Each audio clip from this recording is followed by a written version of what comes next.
یہ دوسرا پوائنٹ تھا جو میں ذکر کر چکا ہوں. نہیں، 25 سال میں امام علی علیہ السلام دین کو بچانے کی کوشش کر رہے تھے، دین کو پھیلانے کی کوشش کر رہے تھے، اپنے مقصد میں آگے بڑھ رہے تھے اور ظالم کو بلاک کر رہے تھے، دشمن کو بلاک کر رہے تھے. یہ الگ تھا کہ اس زمانے میں علی علیہ السلام کے پاس اپنے مسائل کو حل کرنے کے لیے جو وسائل تھے اس میں رسول خدا نے ان کو تلوار اٹھانے سے منع کیا تھا. یہ الگ بات ہے. تو امام علی علیہ السلام بھی ایسا نہیں ہے کہ کونے میں جا کر بیٹھ گئے تھے، کیئرلیس نہیں تھے اپنی سوسائٹی کو لے کر، اپنی سوسائٹی کو اگنور نہیں کر رہے تھے، بلکہ سوسائٹی کے مسائل کو حل کرنے کے لیے اپنی پوری کوشش کر رہے تھے، اپنی پورا یوگدان دے رہے تھے. امام موسیٰ کاظم کے لیے ہم لوگ کے ذہن میں ایک پوائنٹ ہے جس کو آج میں کوشش کرتا ہوں کہ اپنے الفاظ میں بیان کروں، آپ لوگ کی توجہ کی ضرورت ہے. جب بھی ہم امام کو کاظم کہتے ہیں تو ہمارے ذہن میں اس کا معنی کیا آتا ہے؟ ایک ایسا امام جو غصے کو پی جاتا ہے، غصے کو پینے والا امام. غصہ ایک اچھی چیز ہے یا بری چیز ہے؟ اگر اچھی چیز ہے تو پینے کی ضرورت نہیں ہے، آپ کو دکھانا چاہیے. اور اگر بری چیز ہے غصہ تو امام کو آنا نہیں چاہیے، کیونکہ ہم لوگوں کا یہ ماننا ہے کہ ہمارے امام سے ہر طرح کی برائی دور ہے. توجہ کیجیے گا، میرا سوال ہے، غصہ اچھی چیز ہے یا بری چیز ہے؟ اگر اچھی چیز ہے تو امام کو پینا نہیں چاہیے بلکہ دکھانا چاہیے. اور اگر بری چیز ہے تو امام کو غصہ آنا نہیں چاہتے. تو کاظم کا یہ جو معنی ہم لوگ کے ذہن میں کہ ایک امام ہے جو غصہ پی جاتے ہیں، اس کا مطلب یہ کہ ہمیشہ ان کو غصہ آتا رہتا تھا، بعد میں احساس ہوتا تھا نہیں غلط ہے تو اپنے غصے کے اوپر اب کنٹرول کر رہا ہے ہمارا امام. نہیں، ایسا نہیں ہے. ہمارے امام سے برائی بہت دور ہے. امام ایسا نہیں ہے کہ ہم لوگوں کی طرح ان کو اپنے نفس پر کنٹرول نہیں ہے. ہم میں بہت سارے لوگ ہیں جو غصہ پی لیتے ہیں، تو اگر ہم بھی غصہ پی لیتے ہیں وہ بھی غصہ پیتے ہیں تو دونوں میں فرق کیا ہوا؟ نہیں، امام کاظم کا مطلب غصہ پینے والا امام نہیں ہے. معنی کی طرف آپ توجہ کیجئے. کاظم کا ایکچوئل مطلب ہوتا ہے کنٹرول رکھنے والا. کاظم کا ایکچوئل مطلب ہوتا ہے تھریٹس کو اپرچونٹی میں بدلنے والا. توجہ کیجئے گا، جو معنی میں بیان کر رہا ہوں بہت ذمہ داری سے بیان کر رہا ہوں. کا مطلب ہوتا ہے تھریٹس کو اپرچونٹی میں بدلنے والا، آپدہ کو اوسر میں بدلنے والا. کنٹرول اس کا آپدہ کے اوپر اتنا ہوتا ہے، تھریٹس کے اوپر اتنا کنٹرول ہوتا ہے کہ اس کو وہ اپرچونٹی میں بدلتا ہے، آپدہ کو وہ اوسر میں بدلتا ہے. کاظم کا مطلب یہ ہوتا ہے. کنٹرول کا معنی صحیح ہے، اتنا آپدہ تو اس کو کنٹرول ہے کہ اس کو وہ اوسر میں بدل دیتا ہے. تھریٹس کے اوپر اتنا کنٹرول ہے کہ تھریٹس کے آنے سے گھبراتا نہیں ہے، آپدہ کے آنے سے رک نہیں جاتا ہے، گھبراتا نہیں ہے، بلکہ اس آپدہ کے اندر اوسر کو ڈھونڈتا ہے. امام کاظم یعنی وہ امام کہ جب 14 سال ان کو جیل میں رکھا گیا ہے، امام کاظم وہ امام کہ 20 سال تک کے ایگزائل تھے، وہ اپنے وطن میں نہیں رہتے تھے، بھاگے ہوئے تھے، نکلے ہوئے تھے، دشمن ان کو ڈھونڈ رہا تھا. اس زمانے میں 20 سال 14 سال یعنی 34 سال کا زمانہ امام نے بہت سختی کا زمانہ گزارا ہے. یعنی آپدہ والا زمانہ تھا ان کے لیے، تھریٹس والا زمانہ تھا.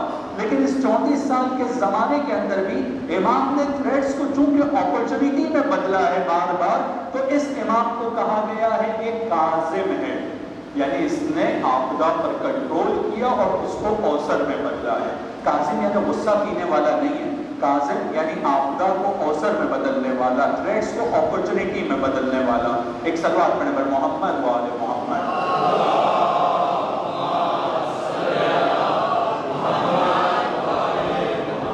بہت سارے ایسے واقعات ملتے ہیں جس سے ہمیں یہ سمجھ میں آئے گا کہ کس طرح سے امام نے تھریٹ کو اپرچونٹی میں بدلا. میں ایک واقعے کے ذریعے سے اس بات کو بتانا چاہتا ہوں، اور بہت امپورٹنٹ واقعہ ہے کہ امام آپدہ کو کیسے اوسر میں بدلتے ہیں. ایک حکومت یہ چاہتی ہے کہ ان کو کسی طریقے سے ذلیل کر دے. امام کاظم کو ذلیل کرنے کی کوشش کرتی ہے، امام کاظم کو بدنام کرنے کی کوشش کرتی ہے، امام کاظم کے اوپر غلط ایلیگیشن لگانے کی کوشش کرتی ہے، غلط تہمتیں لگانے کی کوشش کرتی ہے. لیکن امام تہمتوں سے کس طرح سے نکلتے ہیں، اب توجہ کیجیے گا۔ اب ظاہر سی بات ہے کہ حکومت اگر ایلیگیشن لگا رہی ہے، حکومت تہمت لگانا چاہتی ہے، بدنام کرنا چاہتی ہے، اور امام بدنام نہیں ہوتے، تو نتیجہ کیا ہوگا؟ جو بدنام کرنے کی کوشش کر رہا تھا اس کے دل میں ان کے لیے ٹھسن آ جائے گی، اس کے دل میں ان کے لیے خیال آئے گا کہ یار میں جب بھی ان کے خلاف کچھ کرنا چاہتا ہوں، اس کے بجائے کہ میں کامیاب ہوتا ہوں میں فیل ہو جاتا ہوں، تو اب بدلے میں وہ ان کو مارنے کی کوشش کرے گا۔ ایک مرتبہ امام کاظم جس وقت جیل میں تھے، جس وقت زندان میں تھے، تو اس وقت امام کاظم کے کچھ چاہنے والے امام کا بے چینی سے انتظار کر رہے تھے کہ ہمارے مولا جلدی سے آزاد ہو۔ جب بھی کوئی جیل میں ہوتا ہے تو ہر چاہنے والے کے دل سے یہ دعا نکلتی ہے کہ خدایا تمام اسیروں کو، تمام قیدیوں کو آزاد فرما، یہ دعا ہوتی ہے۔ تو چاہنے والے اس زمانے میں یہ دعا کرتے تھے کہ ہمارے امام کو آزاد کر۔ امام کا انتظار کیوں کرتے تھے؟ کیونکہ وہ امام کو امام مانتے تھے، امام کی عزت کرتے تھے، امام کی رسپیکٹ کرتے تھے۔ امام کی عزت اور رسپیکٹ اس لیے تھی کہ وہ خدا کی باتیں کرتے تھے، وہ ہم کو خدا سے جوڑنے کی کوشش کرتے تھے، وہ ایک اچھے انسان تھے۔ بادشاہ کے ذہن میں، خلیفہ کے ذہن میں خیال آیا کہ ایک راستہ نکالتا ہوں، کاظم کی جو امیج لوگوں کے ذہن میں ہے اس امیج کو ہم لوگ بدل دیتے ہیں۔ کاظم کو لوگ بہت اچھا انسان سمجھتے ہیں نا، ہم کاظم کے بارے میں ایک غلط امیج کاظم کی مارکیٹ کے اندر لے کر آئیں گے، اس کے بارے میں اس کو بدنام کر دیں گے، امام کاظم کو بدنام کریں گے۔ بدنام کرنے کے بہت سارے راستے ہو سکتے تھے، لیکن شاید جو سب سے خطرناک راستہ تھا، ہارون کے دماغ میں وہ راستہ آتا ہے، اور وہ راستہ بہت خطرناک تھا۔ وہ راستہ یہ تھا کہ ایک اپنے زمانے کی بہت بدنام لیڈی کو، جو بہت بدنام تھی، جس کا کام غلط تھا، بیکار تھی، بہت گندی خاتون تھی، بہت گندی لیڈی تھی، اس لیڈی کے پاس جاتے ہیں، اس کو بلاتا ہے بادشاہ اپنے پاس۔ بلانے کے بعد بولتا ہے کہ سنو، ہم لوگوں کے پاس ایک قیدی ہے جس کا نام کاظم ہے، جو زندان کے اندر ہے، قید خانے کے اندر ہے، تم کو ہم پیسہ دیں گے، تم جاؤ اور اس کو بہکاؤ، اس کو مجبور کرو کہ وہ تمہارے ساتھ غلط کام کرے۔ کیا کرو؟ مجبور کرو کہ وہ تمہارے ساتھ غلط کام کرے، اور جب وہ تمہارے ساتھ غلط کام کر دے گا تو کل صبح تم باہر آنے کے بعد لوگوں کے بیچ میں خود بولنا کہ کاظم نے میرے ساتھ یہ کیا ہے۔ نتیجہ کیا ہوگا اس کا؟ جتنے چاہنے والے ہیں، جتنے امام کی عزت کرنے والے ہیں، وہ لوگ ہیلپ لیس ہو جائیں گے۔ کس کے نکلنے کی دعا کر رہے ہیں، کس کا انتظار کر رہے ہیں، کس کی آزادی کا ذکر کر رہے ہیں؟ اس کا کہ جس نے اس خاتون کے ساتھ غلط کام کیا ہے۔ ہم تو ایسے کوئی امام بھی نہیں مانتے ہیں۔ تو بادشاہ نے اپنا پلان مضبوط رکھا ہے، بہت اچھے سے پلان کیا ہے۔ سب سے کمزور کڑی جو ایک انسان کے لیے ہو سکتی ہے اس کا انتظام کیا ہے، اور اکیلے میں زندان کے اندر خاتون کو پیسے کی لالچ دی جاتی ہے کہ جاؤ آج رات میں تم یہ کام کر دینا، اور اگر ہاں کاظم نے اگر تمہارے ساتھ برائی نہیں بھی کیا، گندا کام نہیں بھی کیا، تو باہر آنے کے بعد، چونکہ ہم لوگ سے پیسہ لے رہی ہو نا، ہم پیسہ دے رہے ہیں تم کو، اگر کاظم نے برا نہیں بھی کیا تو باہر آنے کے بعد تم یہی بولنا کہ برا کیا ہے۔ آج کی طرح اس زمانے میں کوئی ٹیسٹ وغیرہ تھوڑی تھے جو ٹیسٹ لیا جا سکتا تھا، تم بول دینا کہ برا کیا ہے، ایک دم سمپل، چاہے وہ تمہارے ساتھ برا کام کرے یا برا کام نہیں کرے۔ تم نے ہم سے کیا لیا ہے؟ پیسہ، پیسے کے بدلے میں اب تم کو آ کر صبح میں کیا بولنا ہے کہ کاظم نے میرے ساتھ غلط کام کیا، چاہے انہوں نے کیا ہو یا نہ کیا ہو۔ کتنی آسانی سے ایک انسان کو، ایک شریف انسان کو، ایک عزیز انسان کو، عزت والے کو بدنام کرنے کی سازش ہر زمانے میں یہ ہوتا تھا، آج بھی ہوتا ہے، لیکن اس زمانے میں یہ کہ اگر برا نہیں بھی کیا ہے تو تم آ کر بول دینا کہ ہمارے ساتھ ایک برائی کی گئی۔ ایک صلوات پڑھیں محمد و آل محمد۔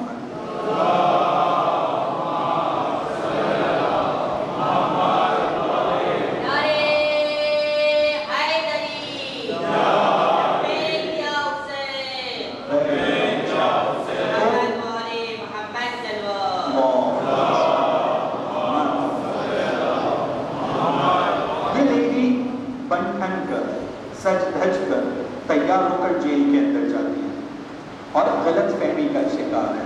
اس کو یہ لگتا ہے کہ اگر خوبصورت ہے کچھ لوگوں کو اس نے گناہ کے اوپر پہلے مجبور کیا ہے یا کچھ لوگوں کے ساتھ اس نے گناہ کیا ہے، تو اس کو یہ لگ رہا تھا کہ وہ جائے گی اپنے آپ کو سجا کر اور ڈھچ کر جائے گی تو امام کاظم کو بھی وہ آسانی سے گمراہ کر پائے گی۔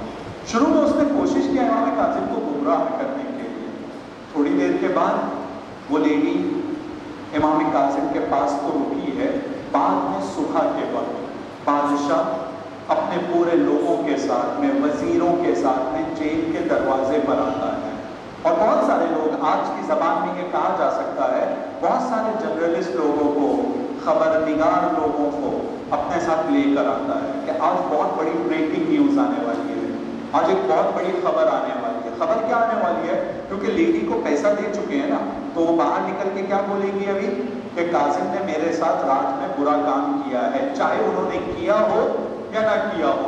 اب جب باہر آ کر وہ بولے گی تو اس کا نتیجہ یہ ہوگا کہ سب کے سب لوگ امام کاظم کے بارے میں کنفیوز ہو جائیں گے۔ اب سب لوگ انتظار کر رہے ہیں کہ وہ لیڈی باہر آئے، لیڈی باہر آئے۔ بادشاہ نے کہا تک کہ وہ نکل کیوں نہیں رہی ہے، جاؤ جا کر دیکھو کیا کر رہی ہے۔ تو اندر آ کر دیکھتے ہیں تو کیا دیکھتے ہیں کہ وہ لیڈی امام موسیٰ کاظم کے پیچھے سجدہ کر رہی ہے، سجدے کے عالم میں ہے۔ بادشاہ کو آ کر بتایا گیا کہ وہ لیڈی سجدہ کر رہی ہے۔ جیسے ہی بادشاہ کو بتایا گیا کہ وہ سجدہ کر رہی ہے تو کہا اس طرح کی گندی بیکار فاحشہ وہ عورت سجدہ کر رہی ہے؟ کہا ہم لوگوں نے اپنی آنکھوں سے دیکھا ہے وہ سجدہ کر رہی ہے۔ ایک کام کرو، اس کو اٹھاؤ، لے کر ہوا کیا ہے ہم کو دیکھنا ہے۔ خبر لینے کے لیے جو باہر کھڑے تھے رپورٹرز، کیا خبر لینے کے لیے کھڑے تھے کہ اب قاسم کی برائی ہونے والی ہے۔ وہ لیڈی باہر آتی ہے، اس کو بلایا جاتا ہے، جب بلایا جاتا ہے تو اس سے کہتے ہیں ہاں تم نے کیا دیکھا ہے امام کاظم کے پاس؟ یہ سوچ رہے تھے کہ ہم نے پیسہ دیا ہے تو وہ کیا بولے گی کہ کاظم نے میرے ساتھ غلط کام کیا ہے۔ وہ لیڈی کہتی ہے کہ میں اس آدمی کے بارے میں برا کیسے کہہ سکتی ہوں کہ جب وہ آدمی رات میں خدا کو کہتا ہے سبوح قدوس، میرے پاک و پاکیزہ خدا، میرے بلند مرتبہ خدا، میرے بڑے خدا، عظمت والے خدا، تو میں نے اپنی آنکھوں سے دیکھا ہے کہ آسمان کی طرف سے آواز آتی ہے میرے بندے تیری آواز مجھے بہت اچھی لگتی ہے، تو مجھے یاد کرتا ہے۔ تو اس بندے کو کہ جس کا جواب آسمان سے آتا ہو اس کی برائی میں کیسے کر سکتی ہوں؟ بس جیسے ہی یہ لوگوں نے سنا تو اس کے بجائے کہ امام کاظم کی بدنامی دنیا میں پھیلتی، جتنے لوگ کھڑے تھے سب نے دیکھا کہ وہ فاحشہ جو امام کو بدنام کرنے کے لیے گئی تھی، نہ صرف یہ کہ وہ بدنام نہیں کر رہی ہے بلکہ وہ بھی ایک امام کی چاہنے والی بن گئی تھی۔ ایک سلوات پڑھے پر محمد و آل محمد۔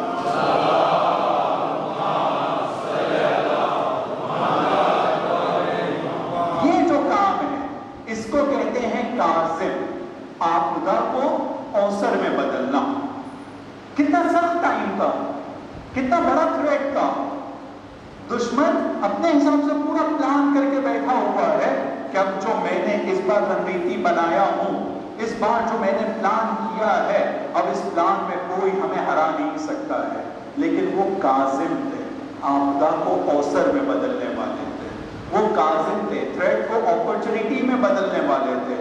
اور یہ جب تھریٹ کو اپرچونٹی میں بدلتے ہیں تو اب کہتے ہیں، اس وقت کہتے ہیں کہ جب ہارون نے یہ دیکھا کہ کاظم کو بدنام نہیں کیا جا سکتا ہے، کاظم کو بدنام کرنے کی جتنی میں کوشش کرتا ہوں اتنا زیادہ میں بدنام ہوتا ہوں اور اس کا نام بڑھتا چلا جاتا ہے، تو اب ایک راستہ بچا ہے۔ وہ کیا راستہ بچا ہے؟ اس کو راستے سے ہٹا، چونکہ میں اس کو بدنام نہیں کر سکتا ہوں، میں اس کا ذکر نہیں ختم کر سکتا ہوں، میں اس کے ماننے والوں کی تعداد کم نہیں کر پا رہا ہوں، اور اس کا ذکر میرے سے زیادہ اس کے چاہنے والے بڑھتے چلے جا رہے ہیں، تو اب اس سے زیادہ میں اس کو برداشت نہیں کر سکتا ہوں، لہٰذا ان کو ہٹانا۔ تو یہ جو نقطہ میں بار بار ذکر کر رہا ہوں کہ ہمارے ذہن میں یہ آنا چاہیے کہ کیوں ہمارے امام کو شہید کیا گیا ہے۔ ہمارے امام کو صرف اس لیے کہ وہ نماز پڑھتے تھے شہید نہیں کیا گیا ہے، نماز پڑھنے والے بہت تھے، صرف وہ قرآن پڑھتے تھے اس لیے ان کو شہید نہیں کیا گیا ہے، قرآن پڑھنے والے بہت تھے، صرف اس لیے ان کو شہید نہیں کیا گیا ہے کہ وہ غریبوں کی مدد کرتے تھے بس نہیں، صدقہ دینے والے، زکات دینے والے تھے۔ امام کو شہید کیا گیا ہے کیونکہ امام ظالم کے اور اس زمانے کے بادشاہ کے مقصد میں بڑی رکاوٹ تھی۔ ظالم کو اس کے مقصد میں کامیاب نہیں ہونے دیتے تھے۔ کیسے؟ کیونکہ ظالم کے ایک ایک کام کے اوپر ان کی نظر تھی۔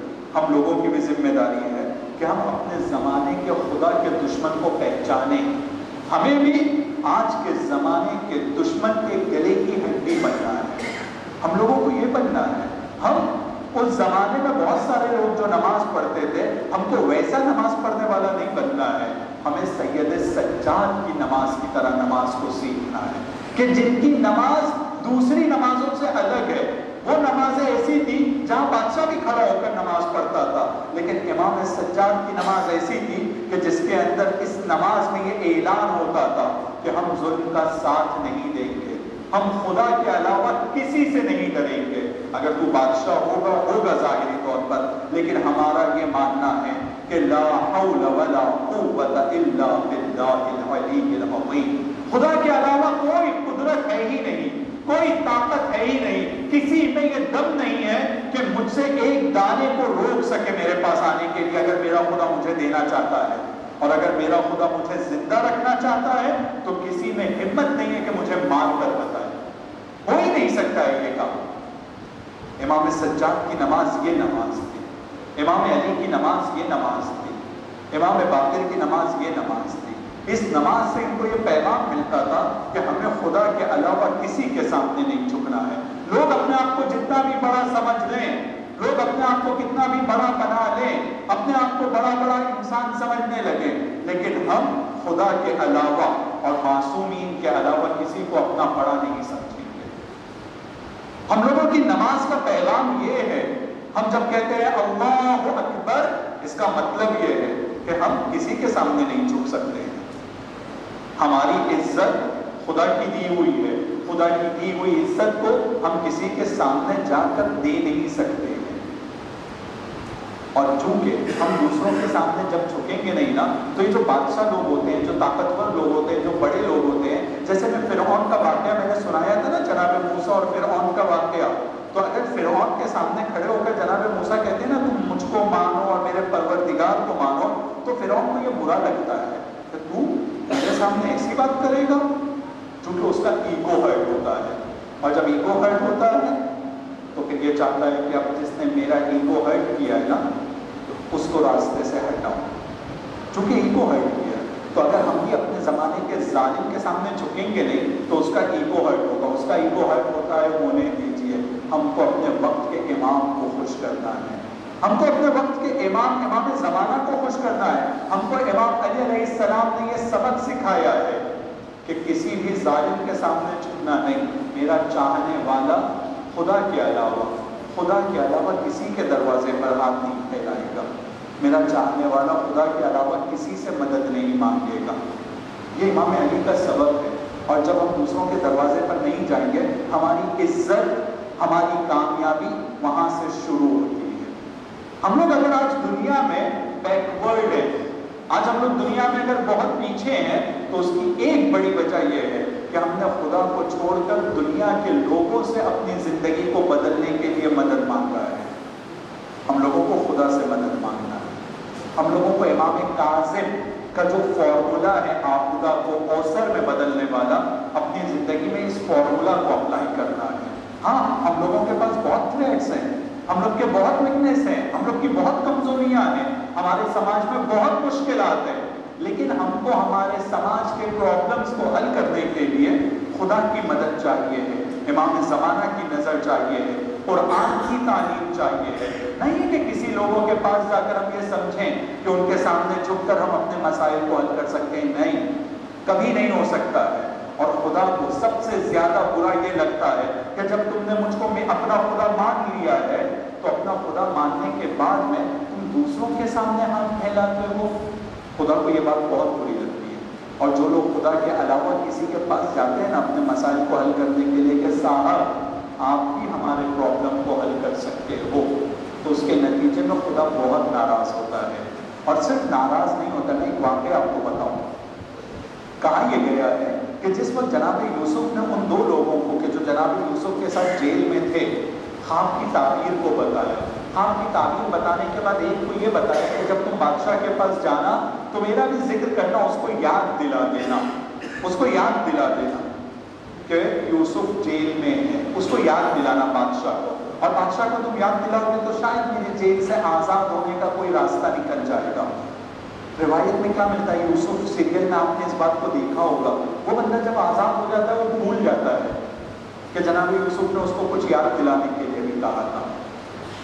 کچھ لوگ کہتے ہیں، کچھ علماء نے اس بات کو کہا ہے کہ اگر جناب یوسف اس بندے کو کہنے کے بجائے کہ اس کو یاد دلانا، خدا سے کہتے کہ خدایا بس اب جیل میرے لیے بس، تو خدا بن جاتا ان کو بہت جلدی جیل سے نکالتا۔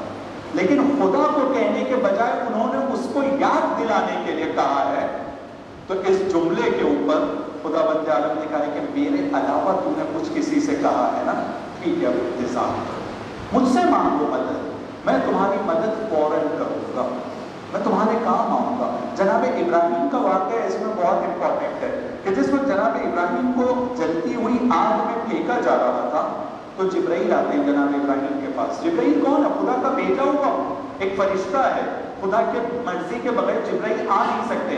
جبرائیل آنے کے بعد جناب ابراہیم سے پوچھتے ہیں کہ ابراہیم کچھ مدد کی ضرورت ہے؟ تو جناب ابراہیم جواب میں کہتے ہیں ہاں مدد کی ضرورت ہے، لیکن تجھ سے نہیں، خدا سے۔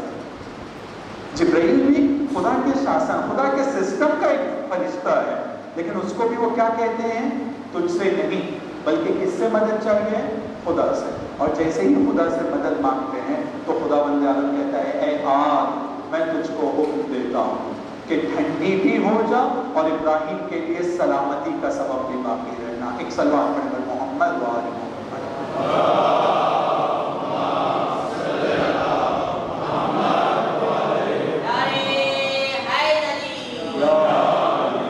تو ہر زمانے کا امام اپنے زمانے کے بادشاہ کے لیے بڑی رکاوٹ ہے، بڑی رکاوٹ ہے، اور چونکہ وہ رکاوٹ ہے لہٰذا بادشاہ ان کو راستے سے ہٹانے کی کوشش کرتا ہے۔ اماموں کو اگر ہم اس طرح سے دیکھیں گے تو امام حسین علیہ السلام کا وہ جملہ سمجھ میں آئے گا کہ انی لم اخرج اشرا ولا بقرا، میں اگر آج مدینے سے نکل رہا ہوں تو میرا مقصد مدینے سے نکلنے کا یہ نہیں ہے کہ میں دنیا میں فساد پھیلانا چاہتا ہوں، میں دنیا میں ہڑکم نہیں لانا چاہتا ہوں، میں دنیا کے سسٹم کو اور اس حکومت کے سسٹم کو میں اس طرح سے خراب نہیں کرنا چاہتا ہوں۔ مجھے مجبور کیا جا رہا ہے کہ ایک انسان جو شرابی ہے، ایک انسان جو اپنی محرم، اپنے گھر کی محرم خواتین کی عزت کا بھی خیال نہیں رکھتا ہے، آج وہ بادشاہ بن کے بیٹھا ہے، آج وہ خلیفہ، حسین اس کو برداشت نہیں کر سکتا، حسین اس کی بیعت نہیں کرے گا۔ اور یہ سوچ کر امام حسین علیہ السلام اصلاح کا نعرہ دے کر، ریفارم کرنے کا نعرہ دے کر آگے نکلتے ہیں۔ انشاءاللہ اگر کل موقع رہا تو جیسے اس سے پہلے بھی میں نے کہا ہے کہ اصلاح، امر بالمعروف اور برائی سے روکنا، یہ تین نعرے ہیں، یہ تینوں نعرے کے پیچھے ظالم کی مخالفت ہے۔ نیکی کی طرف دعوت دینے میں ظالم کی مخالفت ہے، برائی سے روکنے میں ظالم کی مخالفت ہے، ریفارم کر رہے ہیں یعنی جو ظالم کا بنایا ہوا سسٹم ہے اس کی میں مخالفت کر رہا ہوں۔ تو انشاءاللہ اگر موقع رہا آنے والے دنوں میں تو ہم اس کے اوپر اور بات کریں گے انشاءاللہ۔ تو امام حسین علیہ السلام نکلتے ہیں۔ جب امام حسین علیہ السلام نکلنا چاہتے ہیں اور نکلنے سے پہلے کے آج چونکہ رات میں اور اس وقت یہاں کی رسم کے مطابق کس کا تذکرہ ہوتا ہے؟ ابو الفضل عباس کا تذکرہ ہوتا ہے۔ جناب ابو الفضل عباس کربلا کے میدان میں اگر 36 والی روایت کو صحیح مانا جائے تو 34 سال کے تھے۔ ایک روایت میں ملتا ہے کہ 24 میں پیدا ہوئے ہیں، 24 ہجری میں، تو 36 سال کے تھے، لیکن شاید 34 سال والی روایت زیادہ صحیح ہے۔ جناب عباس ان کی پیدائش سے پہلے مولا کائنات اپنے بھائی کے ساتھ بیٹھتے ہیں اور جناب عقیل سے کہتے ہیں کہ عقیل کربلا کے میدان میں نہیں رہوں گا، میرا بیٹا حسین دشمنوں کے درمیان گھرا رہے گا، چاروں طرف سے اس کو دشمن گھیر رہے ہیں، میں چاہتا ہوں کہ رسول کا فرزند یعنی حسین اس کے لیے، اس پر قربان ہونے کے لیے، اس کی مدد کرنے کے لیے، اس کا ساتھ دینے کے لیے میری کوئی نشانی، میرا کوئی بیٹا وہاں پر رہے، کیونکہ امام حسین اور امام حسن کو رسول خدا اپنا فرزند کہتے تھے، تو علی علیہ السلام بھی انہیں فرزند رسول کہتے تھے، لیکن اپنی نشانی کربلا کے میدان میں دینا چاہتے تھے۔ تو ابھی ان سے کہتے ہیں کہ میں ایک ایسے خاندان میں شادی کرنا چاہتا ہوں جس خاندان کے مرد شجاع ہیں، جس خاندان کے مرد شریف ہیں اور شجاع ہیں۔ جناب اپنی جناب ام البنین کی اور اس خاندان کی پہچان کرواتے ہیں۔ امام علی علیہ السلام رشتہ بھیجتے ہیں، رشتہ قبول ہوتا ہے، شادی ہوتی ہے۔ جناب ام البنین کو پہلے دن سے پتہ ہے کہ اس گھر میں جو جا رہی ہوں، یہاں پر جو حضرات رہتے ہیں وہ میرے آقا اور میرے مولا ہیں۔ اس گھر میں اگر مجھے آنے کا موقع ملا ہے تو اس رشتے سے آ رہی ہوں کہ میں اس گھر میں امام کی بیوی، لیکن کبھی بھی انہوں نے بیوی کی طرح نہیں، امام کے ساتھ ایک کنیز کی طرح تھی، ایک خادمہ کی طرح تھی جو امام کی خدمت میں تھی۔ نہ صرف امام کے ساتھ میں، ہمیشہ جناب زینب کو بھی اپنی شہزادی کہتی تھی۔ رشتے میں ماں تھی، بیٹی کہہ سکتی تھی، لیکن نہیں، ہمیشہ شہزادی کہتی تھی۔ امام حسن و امام حسین کی خاص عزت کرتی تھی، بہت احترام کرتی تھی۔ روایتوں میں ملتا ہے کہ کبھی آنکھ میں آنکھ ملا کر بات بھی نہیں کیا جناب ام البنین نے۔ کبھی اگر بات ہوتی بھی تھی تو جناب حسنین کے سامنے بھی اپنی نظروں کو نیچا رکھتی تھی، کیونکہ ان کی بہت عزت کرتی تھی۔ پہلے امام علی علیہ السلام کے زمانے میں امامت میں ان کو امام اور ان کو فالو، اور جب امام حسن امام ہوئے تو جناب ام البنین امام حسن کے زمانے میں بھی اور امام حسین کے زمانے میں بھی بہت عزت دیتی تھی ان کو۔ جناب عباس کو بھی پیدائشی وقت سے یہ پتا ہے کہ اس دنیا میں اگر میں آیا ہوں تو اس لیے آیا ہوں کہ میرے بابا کربلا میں نہیں رہیں گے، تو مجھے امام حسین کی مدد کرنا ہے، امام حسین کا ساتھ دینا ہے، امام حسین کے ساتھ رہنا ہے۔ بچپن سے جناب ام البنین نے نہ صرف جناب عباس کو، ان کے اور 3 بیٹے تھے، ان کا نام فاطمہ تھا، لیکن ام البنین کا مطلب یہ ہوتا ہے کہ لڑکوں کی ماں۔ چونکہ ان کے 4 بیٹے تھے جو چاروں کے 4 کربلا میں شہید ہوئے ہیں، تو ان کا نام پڑ گیا ام البنین، ورنہ ان کا اصل نام فاطمہ تھا، ام البنین۔ چاروں کو اور خاص طور پہ جناب عباس کو بچپن سے یہ سکھا رہی تھی کہ بیٹا کبھی نہ بھولنا کہ اس دنیا میں آنے کا مقصد کیا تھا تمہارا۔ اگر میں آج اس گھر میں ہوں تو صرف اس لیے ہوں تاکہ تم کربلا کے میدان میں میرے آقا حسین کے کام آ سکو۔ بچپن سے جناب عباس کو یہی سبق سکھایا ہے، اور جناب عباس بھی ایک بامعرفت بچہ، ایک بامعرفت نوجوان جب پیدا ہوئے تھے تو روایت میں ملتا ہے کہ اپنی آنکھ اس وقت تک بھی نہیں کھولا تھا جب تک کہ امام حسین کی گود میں نہیں آئے تھے۔ سب سے پہلے اگر اس دنیا میں جناب عباس نے کسی کے چہرے کی زیارت کیا ہے تو وہ امام حسین علیہ السلام کا چہرہ تھا۔ جناب عباس جب 12 سال کے ہوئے تھے تو صفین میں ایک مرتبہ امام حسین امام حسن ایک طرف بیٹھے ہوئے تھے، جناب عباس ان دونوں اپنے آقا کے لیے، بڑے بھائیوں کے لیے پانی لے کر آ رہے تھے۔ سر کے اوپر ایک مٹکا تھا، سر کے اوپر جب مٹکا تھا تو سر ہلنے کی وجہ سے پانی سر سے چہرے کی طرف آیا تھا۔ تو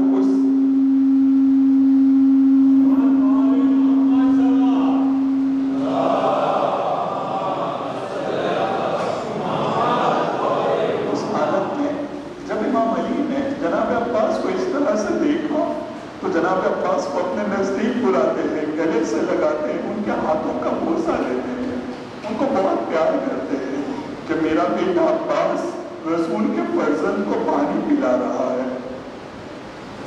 صفین کا واقعہ ملتا ہے کہ جس وقت امام علی علیہ السلام صفین کی جنگ سے واپس آ رہے تھے تو کربلا سے ان کا گزر ہوتا ہے۔ کربلا پہنچنے کے بعد امام علی علیہ السلام تھوڑی دیر کے لیے رکتے ہیں، رکنے کے بعد کہتے ہیں کہ میرا دل بہت بے چین ہو رہا ہے، میرا دل بہت بے چین ہو رہا ہے۔ کسی نے کہا کیوں؟ کہا اس جگہ کا نام کیا ہے؟ کہا اس جگہ کا نام کربلا ہے۔ امام علی علیہ السلام کہتے ہیں ہاں یہ وہی جگہ ہے جہاں ہماری نسل کا خون بہایا جائے گا، یہ وہی جگہ ہے جہاں ہم پر مصیبتوں کے پہاڑ توڑے جائیں گے، یہ وہی جگہ ہے جہاں میرے گھر والوں کے اوپر ظلم کیا جائے گا۔ تو جناب عباس، امام علی علیہ السلام، جناب ام البنین ہمیشہ ان کو یہ بتاتے رہے ہیں کہ تمہیں کربلا کے لیے مانگا گیا ہے۔ اور اسی طرح سے وہ وقت آتا ہے کہ جب امام حسین سے بیعت مانگی جاتی ہے۔ جب بیعت مانگی جاتی ہے تو جناب امام حسین مدینے کے گورنر کی طرف جب جانا شروع کرتے ہیں تو جناب عباس کہتے ہیں مولا ہم اکیلے نہیں جانے دیں گے، بنی ہاشم کے 18 جوان امام حسین کے ساتھ چلتے ہیں۔ گورنر ہاؤس میں جانے سے پہلے، دارالامارہ میں جانے سے پہلے دروازے پر امام حسین ان کو روکتے ہیں، کہتے ہیں کہ چونکہ مجھ کو بلایا گیا ہے تو میں اکیلا جاؤں گا، تم لوگ اندر نہیں آنا۔ کہا نہیں مولا ہم آپ کو اکیلا نہیں چھوڑ سکتے۔ کہا عباس میں یہ چاہتا ہوں کہ تم لوگ یہاں رکو، اگر میری آواز بلند ہوگی تو تم اندر آنا، تب تم اندر آنا۔ امام حسین علیہ السلام چاہتے ہیں، جانے کے بعد خبیث یہ بتاتا ہے کہ معاویہ اس دنیا سے جا چکا ہے، آپ کو یزید کی بیعت کرنا ہوگا۔ امام حسین جواب دیتے ہیں رات کے اندھیرے میں یہ نہیں ہو سکتا ہے، دن کی روشنی میں ہم بات کریں گے۔ جب یہ جواب دیتے ہیں تو ایک شخص وہاں پر بیٹھا ہوا پلٹ کر یہ کہتا ہے کہ حسین اگر ابھی یہاں سے نکل گئے تو پھر تمہارے ہاتھ نہیں لگیں گے، ایک کام کرو حسین کا کام یہاں پر ختم کر دو۔ جیسے ہی اس نے امام حسین کی اس طرح سے توہین کی تو امام حسین کہتے ہیں کہ اے نیلی آنکھ والے کے بیٹے تو مجھے موت سے ڈراتا ہے۔ جیسے ہی آواز کا بلند ہو رہا تھا جناب عباس اس قصر کے اندر آتے ہیں، تلوار کو اپنے ہاتھ میں نکالتے ہیں، پوچھتے ہیں مولا کس شقی نے جرأت کیا تھا آپ کی آواز بلند ہوئی، کس نے جرأت کیا تھا؟ امام اشارہ کرتے ہیں عباس یہ کربلا نہیں ہے، عباس یہ مدینہ ہے، یہ کربلا نہیں ہے۔ عباس نے فوراً اپنی تلوار کو نیام میں رکھا۔ کئی مرتبہ ایسا ہوا تھا کہ عباس نے اپنی تلوار پر ہاتھ رکھا، امام نے کہا یہ کربلا نہیں ہے۔ ہاں عزاداروں اس طرح سے وقت گزرتا رہا، کربلا آ گئی، 2 محرم کو کربلا پہنچ گئے، 4 محرم کو شمر آتا ہے، آنے کے بعد کہتا ہے کہ خیموں کو اٹھایا جائے گا۔ حضرت عباس نے پھر تلوار پر ہاتھ رکھا، اب تو کربلا ہے۔ اب امام حسین کہتے ہیں کہ عباس یہ وہ وقت نہیں ہے جب تلوار پر ہاتھ رکھا جائے۔ عباس جناب زینب کے ذریعے سے پیغام بھجوایا تھا، عباس حسین کی مرضی یہ ہے کہ ان خیموں کو قرآن کے پاس سے اٹھا لیا جائے، قرآن سے دور لگایا جائے، میرا بھائی حسین اس بات میں زیادہ راضی ہے۔ حضرت عباس کی شجاعت یہی تھی، جن ہاتھوں سے خیموں کو لگایا تھا اپنے امام کی خوشی میں انہی ہاتھوں سے خیموں کو اکھاڑا ہے اور دوسری جگہ لگایا ہے۔ اسی طرح سے شب عاشور آ جاتی ہے عزاداروں، شب عاشور اپنی تلوار کو بیٹھ کر تیز کر رہے ہیں، زہیر ان کے نزدیک آتے ہیں، آنے کے بعد کہتے ہیں کیا کر رہے ہو عباس؟ دیکھ رہے ہو کہ میں اپنی تلوار کو سیکل کر رہا ہوں، اپنی تلوار کو تیز کر رہا ہوں۔ کہا عباس جس وقت تمہارے بابا مسلم کے ساتھ عقیل کے ساتھ بیٹھے ہوئے تھے تو میں تمہارے بابا کے ساتھ بیٹھا تھا، میں نے اپنے کانوں سے سنا ہے کہ تمہارے بابا نے اپنے بھائی کو کہا تھا میں ایسے خاندان میں شادی کرنا چاہتا ہوں جس کے لوگ، جس کے مرد شجاع اور شریف ہیں، تو تمہارے بابا کا رشتہ ام البنین کے ساتھ ہوا تھا۔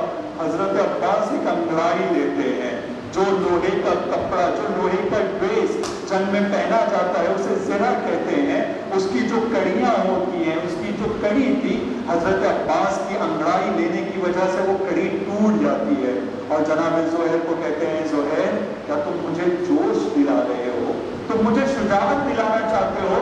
کل صبح تو ہونے دو، پھر دیکھنا کہ جس وقت کے لیے میرے پاپا نے مجھ کو مانگا تھا میں کس طرح سے اپنے آقا کے لیے اپنی جان کو اپنے ہاتھ پر لے کر نکلوں گا۔ آزادارو شب عاشور بھی ختم ہوتی ہے، صبح عاشور آتی ہے، صبح عاشور امام حسین نماز پڑھتے ہیں، نماز پڑھنے کے بعد نماز ختم ہوتی ہے، یزید کے لشکر کی طرف سے عمر صاحب ایک تیر پھینکتا ہے، سب لعینوں کو گواہ بناتا ہے، گواہ رہنا کہ سب سے پہلا تیر میں نے پھینکا ہے، اور پھر تیروں کی بارش شروع ہوتی ہے۔